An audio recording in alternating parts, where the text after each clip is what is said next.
Hello, and welcome to my podcast, Empowered to Thrive. I'm your host, Corrine Powell, and I'm the owner of Change Radically. In this space, we'll talk all things inner wellness, and parenting will certainly come up too, because I'm a mom to 4 kids, so parenting is a huge part of my life. This space is designed for safety. Your inner child is welcome. Your past self is invited to listen as well. And no matter what type of day you're having, I want you to know I'm glad to be with you. I live out of vulnerability and transparency, so come and be yourself. Be messy. Invite a friend, and please stay a while. Keep coming back. I want you around. Now, let's jump into today's episode.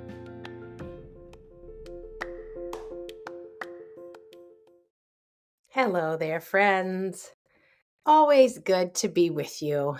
How's your week been, and how are you doing?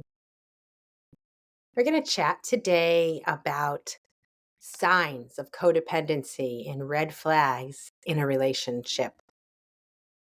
And the reason I bring this up is because honestly, I wasn't aware that I was codependent until someone described for me what that looked and sounded like.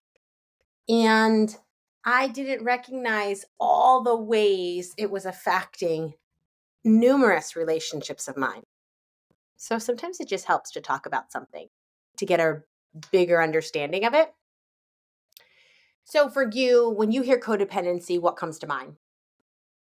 Is it the scene of the person helping out the family member who is less able, perhaps a physical disability, or someone who is sick? And they've been sick for a long time, chronic illness, and another family member helps them out. And so the relationship is lopsided because by default, it has to be that way. That's a little bit different than the type of codependency I'm going to be bringing up. Even though that might fall into the category of codependent, it's for a different reason. There's actually a physical limitation versus codependency that is a coping mechanism. You see, in childhood, we all learn how to make it through, how to feel safe, how to basically survive. And even though some homes are very loving and all the needs of clothing and food and housing are provided for, there can be emotional needs not met. And so in that instance, a child figures out in every home, honestly, whether the situation was wonderful or whether it was toxic and dysfunctional, kids are always going to figure out ways to cope. And codependency for some people looks like noticing the room, recognizing the emotional states of different people, and trying to predict what's going to happen so that we then can do something to create a different outcome. So perhaps you see there's tension in a conversation, and if that conversation, that heated conversation continues going forward, somebody might blow up. And then when somebody blows up, the next thing will happen and the next thing will happen. So you see all that coming, you predict it coming. So you say, if I can just somehow get in the middle of those people in conflict and create peace, help them resolve this or bypass it, then we can avoid that future outcome, which will be extremely uncomfortable, which I hope doesn't happen. Now, even though cognitively I get how that all can make sense, it isn't the responsibility of that person to come in between the other 2 people and to create peace. Those 2 individuals who are in their argument really are fully capable of figuring out how to diffuse that argument or allowing that argument to continue and choosing to manage themselves in a way that isn't harmful to them or anyone else. They are responsible to learn how to regulate. So the third party that wants to step in isn't the responsible person to do that. And in codependency, things get really lopsided, they get really confuzzled, and people start, say, there's the person, that third party I was referencing, that codependent person. They start to try to protect other people and themselves from the natural outcomes. They apologize profusely for everything. And it's as if they're the problem. They're the mistake, and if anyone needs to fix it, they need to fix themselves. When there's always multiple things at play, multiple people that are responsible. The codependent person may avoid speaking of their successes because they don't want someone else to feel badly. They will ask permission to do things when they are a grown adult themselves. But it's because they want to, again, avoid the natural byproduct. Say if somebody doesn't want them to do that or doesn't like their choice, doesn't agree with their choice, well, then there might be a repercussion. There might be an uncomfortable conversation. There might be some sort of harsh punishment. In some toxic relationships, it really truly can be volatile. And as much as protecting oneself is important, at some point, it's also important to step out of toxic relationships as the best means of protecting oneself. Another way codependency shows up is by one person neglecting their own needs, because remember, they're so hyper focused on everyone else. They're so focused on keeping the peace, on making sure things are all stable around them, trying to create a sense of safety without, so they feel safety within.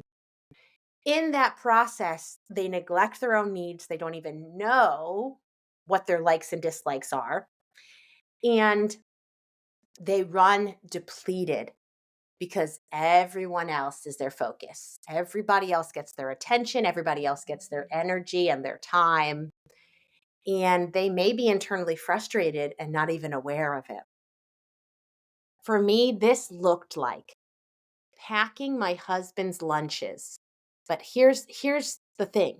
I was packing his lunches not because he asked, but because I wanted to ensure he had food while he was at work so he wouldn't be hungry, so he would be taking care of his body. I was taking responsibility for something that was his responsibility. The point isn't that it's wrong to make someone's lunch. It's not. One adult is not responsible to ensure another adult is staying healthy. Say you have a friend or a partner who wants to lose weight and they ask for accountability. Accountability might sound like checking in with them, asking them how it's going. They might have specific ways they're hoping you can keep them accountable. Meet them at the gym these certain days at this certain time so that they have somebody to go with. What you aren't responsible for is going to their snack cabinet and making sure they don't have any snacks in there that they don't want to eat.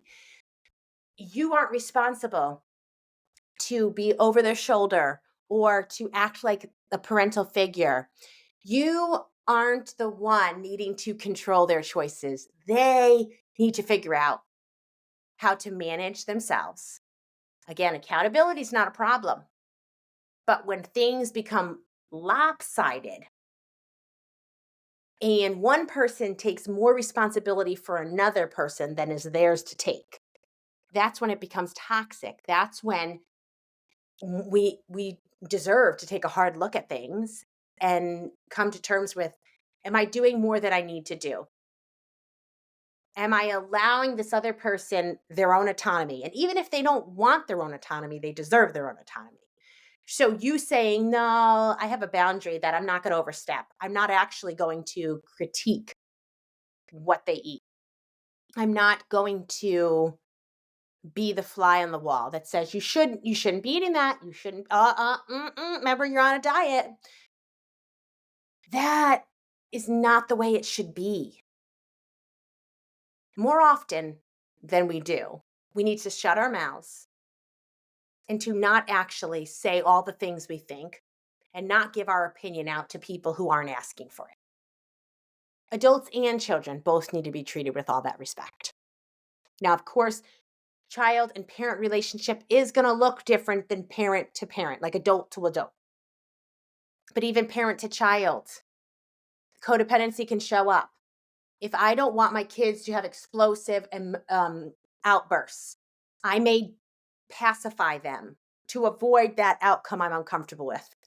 That's not the point. The point isn't for me to avoid the outcome. It's for me to learn how to self-regulate, for me to be there to co-regulate with my children, to show them how we can actually face something super uncomfortable, very disappointing, feel that sensation in our body, allow that sensation to move through, help us to discharge that emotion, and then get to a baseline of feeling regulated again, of feeling like, you know what, life is good.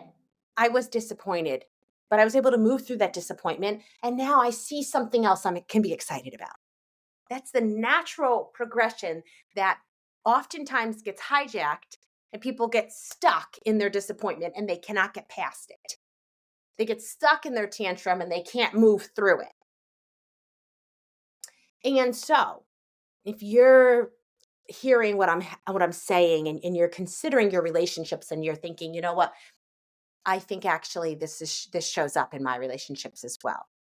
Consider, what was the family you grew up in like? What was modeled to you by your parental figures? What was the atmosphere of the home? What emotions were welcomed and what were not? What was tolerated and what was not? And in looking back, we actually gain insight and understanding, which helps us in moving forward. And if you're reflecting on yourself and on your patterns and the way you relate to people, and you're actually feeling this desire to create change, then my suggestion is to just continue to notice as you interact with people what's going on subconsciously for you. What are the sensations you feel in your body? What are the ideas that run through your mind? What are the emotions you notice? If it is that other person, you start to notice that, all right, they're agitated. I don't know if they're frustrated with me or what they're frustrated about, but I'm feeling the urge to start to walk on eggshells, to start to consider what I say and not say, and to consider how I interact with them and what I allow myself to do and not do. Noticing that is the first step, because then when you notice it, you get to deliberately choose. Do I want to walk on eggshells? Or do I actually want to allow them to have their agitation and figure out how I can be comfortable with their agitation and what boundaries might I need to set up to protect myself from whatever might possibly happen.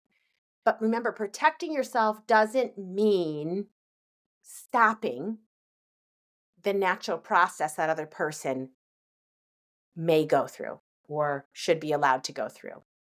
Protecting yourself might be stepping away from that other person and still allowing them their own process. But when we interfere with their process, we've taken something into our hands that isn't necessarily for us. We've taken on responsibility that isn't ours. We've taken control and power that isn't ours. And again, I understand it feels safest to do that. And as humans, even in the animal kingdom, right, our goal is to be safe, to figure out how to protect ourselves so we can survive. What I'm suggesting is there's actually another way to protect yourself. There's another way to keep yourself safe besides controlling that other person. And that's figuring out within yourself what you need to do to support yourself, to actually be able to sit with the discomfort you're feeling and move through that discomfort naturally to be able to discharge it. So that no matter how the other person responds, you can sit back and say, oh, I responded the way I wanted to. Because when it boils down to it, we aren't responsible for anybody but ourselves. We get to decide, we get to actually learn how to control how we respond. And other people are each responsible for themselves.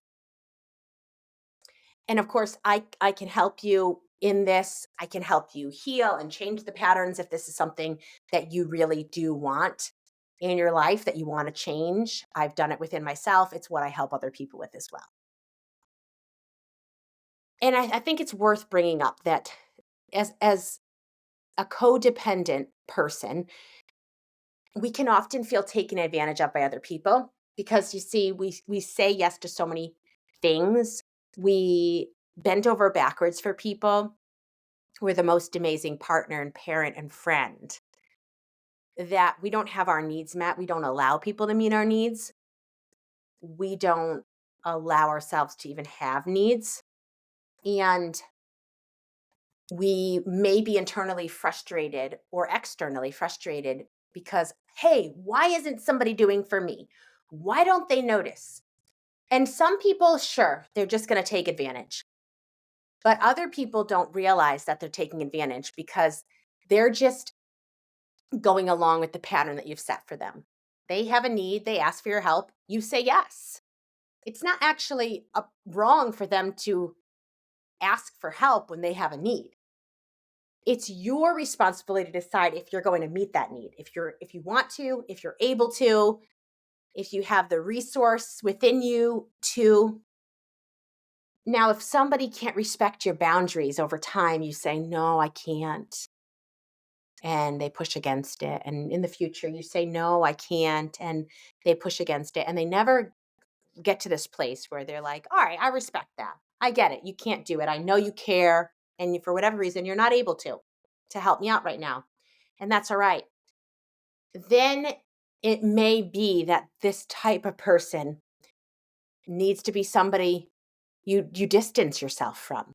Maybe they are truly trying to take advantage of you and manipulate the situation. I know that there are other people who are not trying to take advantage, who are not trying to manipulate. They are just used to you saying yes. And until you change your own patterns, you really we it's not for us to say they should be different. It's for us to change ourselves first and see how they respond, and then make our relational decisions based off of these long-term responses, not the initial one. I mean, somebody that is used to you saying yes may have a strong reaction when you say, "No, I'm not going to do that." They're familiar with you always saying yes. I think to say, "Oh, I'm done with that person. I'm severing that relationship," because they had one big response, is unfair.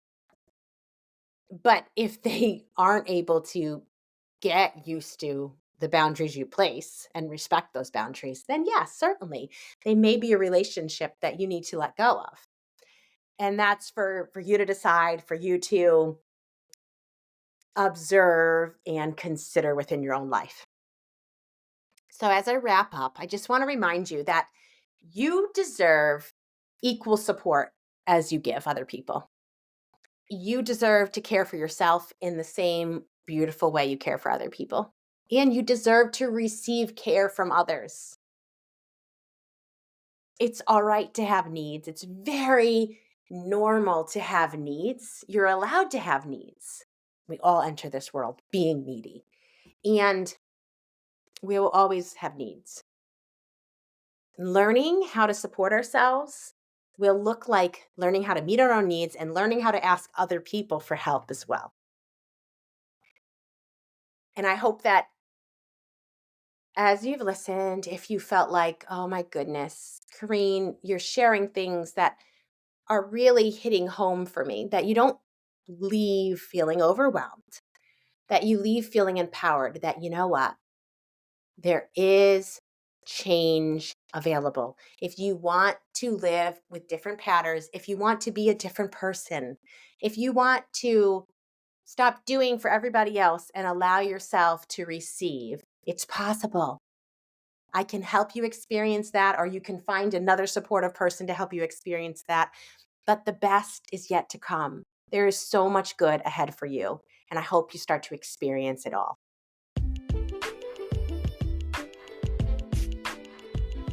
Here we are. We've come to the end of another episode. Sit back and reflect on what you heard. What's the one thing that resonates with you that you can take away and do something with? Let's not just listen.